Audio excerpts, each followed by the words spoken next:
pas de revenir sur tout ce qu'ont indiqué le président et madame la vice-présidente, mais peut-être juste en complément sur le recrutement. C'est un vrai sujet également chez nous, mais juste un tout petit indicateur, c'est que dans les 3-4 ans qui arrivent, en termes d'effectifs techniques au sein du département, 30% de notre effectif part en retraite. Donc on a une pyramide très vieillissante.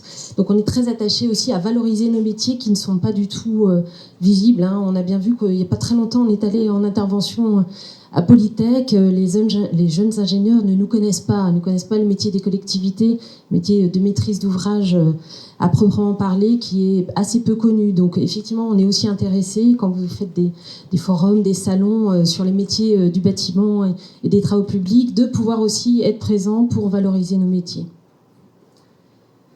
Tout à fait, on a en plus, outre ces difficultés, on a ces difficultés sur l'ingénieur, mais aussi à tous les niveaux. C'est-à-dire qu'on a des vacances qui sont quand même très très longues aujourd'hui, même si on essaie de le tuer, on a vraiment du mal à recruter, que ce soit de l'ouvrier spécialisé, jusqu'à l'ingénieur. Donc là, on a un gros travail à faire pour essayer de nous rendre vraiment attractifs.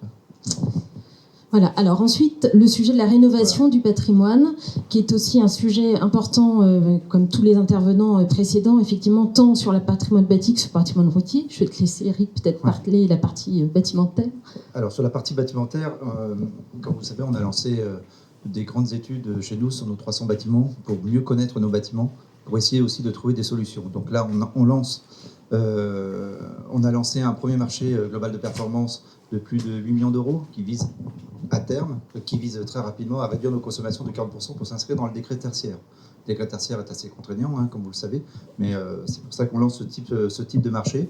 On poursuit encore en lançant encore une étude sur une centaine de bâtiments pour connaître mieux leurs étiquettes, les consommations d'énergie, et ensuite prendre les mesures adéquates. Tout ça va s'inscrire dans un PPI qui sera voté en juin. Enfin, les élus travaillent dessus, de manière à ce qu'on puisse ensuite proposer un certain nombre de marchés pour arriver à réduire nos consommations d'énergie, qui sont quand même assez importants.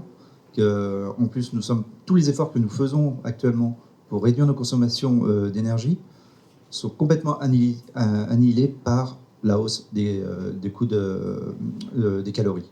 Et là, ça devient de plus... Jusqu'à présent, on a réussi à faire en sorte que nos dépenses d'investissement, on a permis de compenser. Aujourd'hui, ce n'est plus le cas. C'est-à-dire que malgré tous les efforts que nous faisons et que font le pouvoir public pour réduire nos consommations, le coût de l'énergie aujourd'hui est tel qu'on explose en fait et qu'on n'arrive plus à équilibrer. Donc c'est un vrai sujet et on travaille dessus de manière vraiment très importante. C'est pour ça qu'on a aussi recruté un ingénieur thermicien, qu'on recrute aussi, que je viens de recruter un technicien vraiment spécialisé en CVC pour essayer d'apporter toutes sortes de solutions. On va travailler aussi sur les comportements pour essayer de réduire ce sujet qui est vraiment, qui je crois sera dans le PPI un des éléments forts de la prochaine mandature au sein du conseil départemental.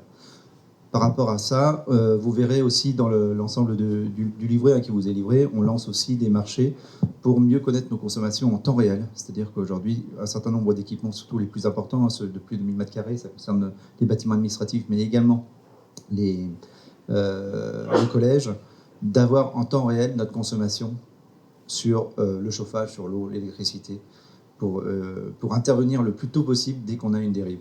Donc voilà, c'est un investissement qui va être assez important et qu'on va lancer cette année, et aussi l'ensemble de nos constructions neuves.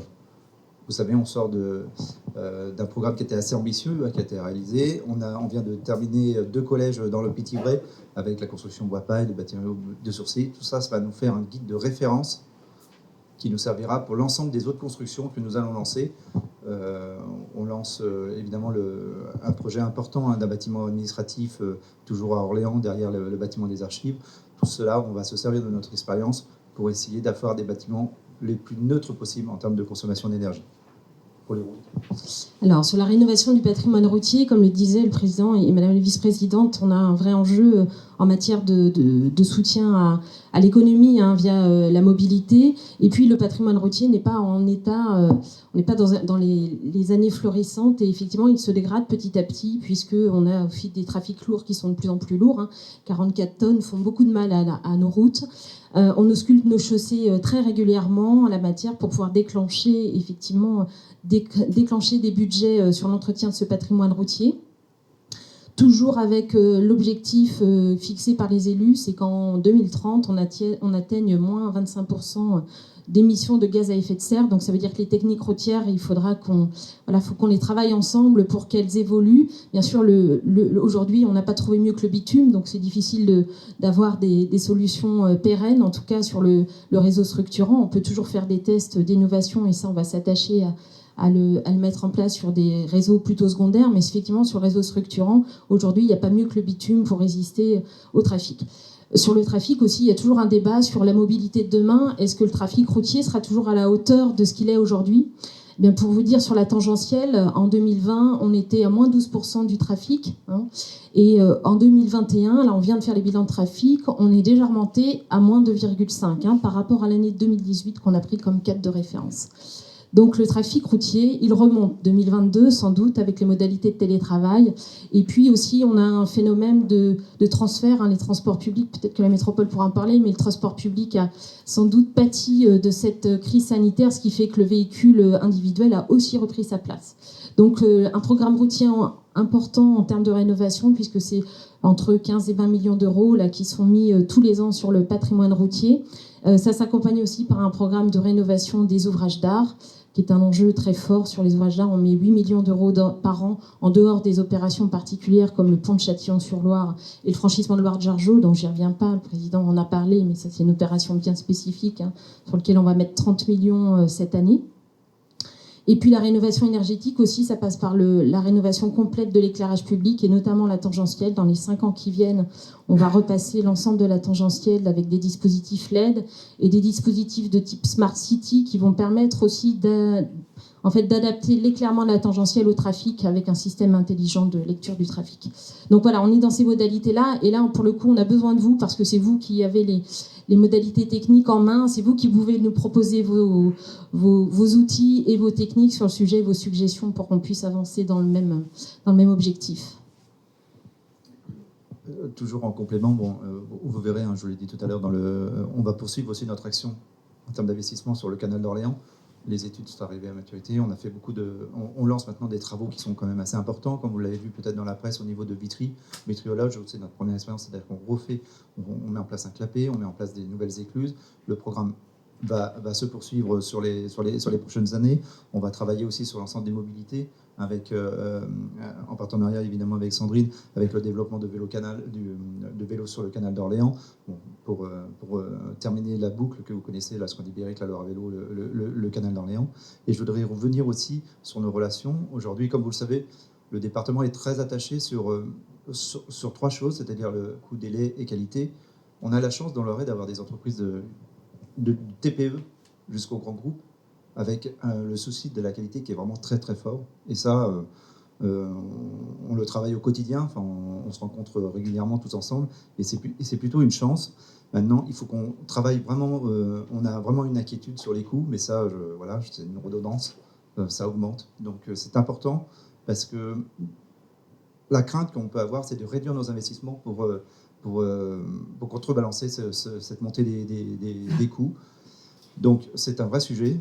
De même que pour les délais, c'est très important aussi pour le président et pour le vice-président, parce qu'il s'agit pour nous d'arriver à mettre en place l'ensemble du PPI dans les temps du mandat. Donc c'est très important, et c'est vrai que les difficultés qu'on aura aujourd'hui que l'on rencontre sur les matériaux, par exemple, est un vrai sujet et qui peut poser des soucis en termes de délai. Donc sur l'investissement, tout à l'heure, le président vous parlait de pas loin de 200 millions, 180 à 200 millions d'euros. Il y en a 75 millions qui vont porter sur des budgets entre la mobilité tourisme chez Eric, la mobilité plutôt domicile-travail chez nous. Donc c'est 75 millions. On va avoir pas loin de plus de 16 millions qui est sur le très haut débit. Madame la conseillère régionale en parlait tout à l'heure en termes de subventions auprès du département pour le développement du très haut débit. On a également plus de 20 millions qui sont distribués dans les territoires auprès des communes, que ce soit à la fois bâtimentaire, tout type de projet aujourd'hui. Et à partir du moment où il est porté par une commune ou un EPCI peut faire partie des projets subventionnés. Et puis je crois qu'Eric, sur la partie bâtimentaire, tu es par de 50 millions d'investissement également. On est plus, on est maintenant, parce qu'on a la construction des archives, donc on est presque à 70 millions sur cette année pour justement continuer l'investissement sur nos bâtiments.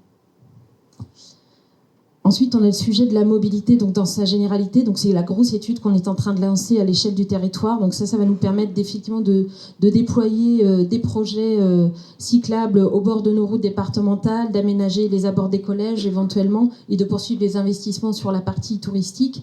Donc dans ces sujets-là, c'est aussi important parce que les leviers de financement qu'on a aujourd'hui, tout à l'heure, Madame Martin vous parlait de difficultés à boucler parfois les budgets, eh bien le vélo va nous permettre aussi d'avoir des subventions qui vont peut-être nous permettre de refaire la route d'à côté aussi. Donc l'idée, c'est d'avoir des opérations qui soient toutes en un pour avoir un levier de financement le plus exhaustif et intéressant possible. Je passe sur la mobilité. L'autre sujet départemental, ce sont les énergies renouvelables. Vous l'évoquiez tout à l'heure, le sujet du foncier est important et le département a un patrimoine foncier à l'échelle du territoire relativement important.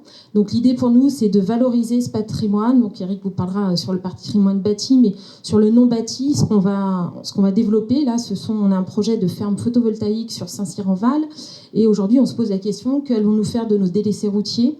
Voilà, donc on est en train de réfléchir au montage de déploiement d'énergie renouvelable. Ce qui nous intéresse aussi dans ces cas de figure-là, on a tous des flottes de véhicules importantes, c'est quels sont les avitaillements dont vous aurez besoin demain, parce que nous, l'idée, c'est effectivement d'aller porter des projets d'aménagement, de production. Alors le photovoltaïque, c'est de l'électricité, mais on a aussi possibilité, avec la surface qu'on a sur Saint-Cyr-en-Val, de peut-être déployer de l'hydrogène.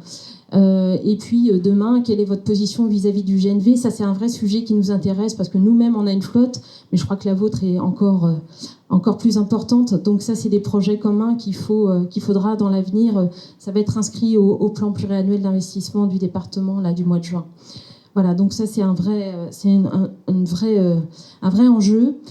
Sur le foncier, un département n'est pas non plus est assez actif aussi pour la mise à disposition de terrains et d'appels à projets pour développer l'habitat, puisque les Portes du Loiret là ont fait l'objet d'un appel à projet qu'on est en train d'étudier et d'analyser. Mais effectivement, ça veut dire qu'il y a 250 logements potentiellement qui vont pouvoir se faire à Saran, sur les Portes de Loiret, en face d'Aurélien, sur une propriété aujourd'hui départementale qui sera demain la propriété d'une foncière ou d'un aménageur.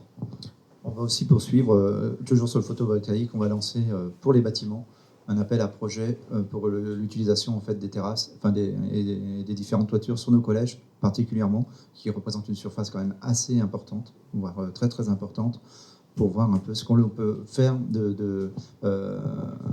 à ce sujet pour essayer de réduire aussi évidemment nos consommations à terme. Voilà, et pour finir, bien sûr, les équipes techniques sont très sensibles aussi au coût des matières premières et aux négociations. On est dans le même esprit de ce qui a été dit avant, c'est-à-dire qu'on est dans l'échange et comment on peut faire avancer nos projets mutuellement tout en ayant un bon équilibre entre vos coûts à vous et puis effectivement le coût de sortie qui doit être porté par le département en tant que maître d'ouvrage. Donc bien sûr on allège les délais d'exécution quand il faut les prolonger, on met en place des variantes qui vous permettent peut-être d'optimiser aussi en termes de coûts, et puis en tout cas sur les routes, ce qui est assez facile de faire, c'est aussi de barrer les routes lorsque c'est nécessaire pour avoir un rendement de production aussi plus intéressant. Voilà, en fait tous ces leviers-là sont aussi à imaginer entre nos équipes techniques. Et sachez aussi qu'on revient aussi en bâtiment sur aussi des solutions qui peuvent être simples. C'est-à-dire qu'il y a des fois des solutions qui sont très techniques, qu'on a essayé de valoriser dans certains bâtiments, qu'on a du mal aujourd'hui à entretenir. Donc on doit aussi se retravailler aussi avec vous pour mettre en place, lorsqu'on construit quelque chose de nouveau, quand on le rénove, de mettre en place des solutions techniques plus simples, peut-être moins compliquées, mais qui permettent d'avoir une durée de vie beaucoup plus importante et plus simple pour nous.